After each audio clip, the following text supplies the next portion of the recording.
توی این ویدیو میخوایم یاد بگیریم که چطور اسکی روی آب رو میتونیم شروع کنیم. بعد از پوشیدن لوازم به داخل آب میریم و به پشت توی آب شناور میشیم. همونطور که توی تصویر میبینید کف بردمون رو مثل یک دیوار به سمت مسیر حرکتمون نگه میداریم.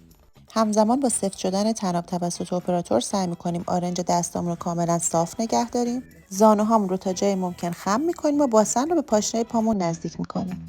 همزمان که طناب شروع به کشیدن ما میکنه ما هم بدنمون رو به میان دوتا پاهامون به سمت جلو هدایت میکنیم.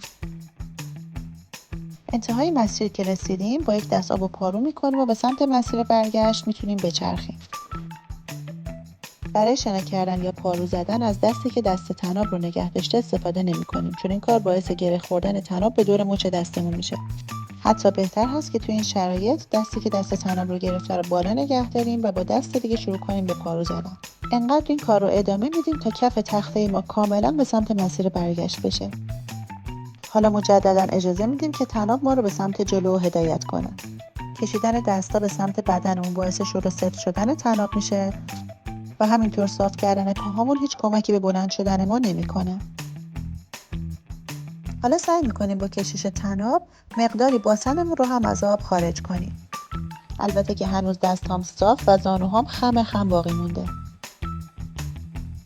زود بلند شدن ما توی این مرحله باعث فرو رفتن بردمون به زیر آب میشه. همینطور خم شدن بیش از اندازه به سمت جلو هم باعث میشه که آب روی برد ما رو بگیره.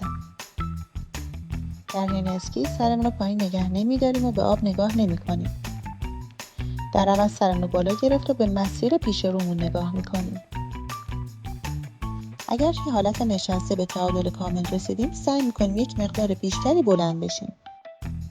اما باز هم پاهامون رو صاف نمیکنیم و سعی میکنیم زانوهامون رو به صورت اسکوات نگه داریم.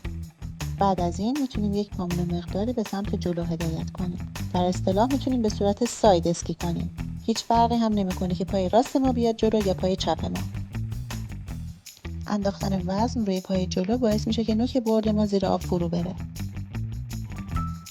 همینطور سعی میکنیم که بردمون رو به صورت ناگهانی تغییر جهت ندیم. زیاد از حد ساید کردن بردمون هم باعث زمین خوردن ما میشه. در عوض نوک تخته رو مقداری بالا نگه میداریم و با حفظ تعادل آهسته آهسته بلند میشیم. اگر تونستیم تعادلمون رو به صورت دو دست حفظ کنیم حالا میتونیم یک دستی هم اسکی کنیم. برای این کار کافیه که دست عقبمون رو از دست طناب رها کنیم.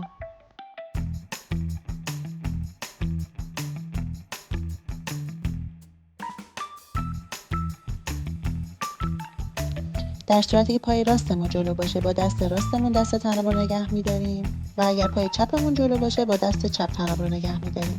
اگر به هر دلیلی با شکم توی آب افتادیم اصلا نمیترسیم و فقط بدون تکون دادن پاهامون با دستمون به سمت دست طناب شنا میکنیم. وقتی به دست طناب رسیدیم یه مقدار از اون بالا میریم و با کمک اون بدنمون رو به پهلو میچرخونیم.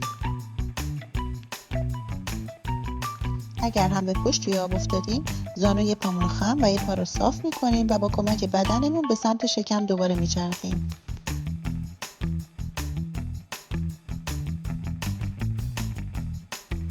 موقع شروع حرکت باید مراقب باشیم که طناب پشت گردن ما قرار نگیره. همینطور چک میکنیم که طناب دور بدن یا سر و دست ما نپیچیده باشه.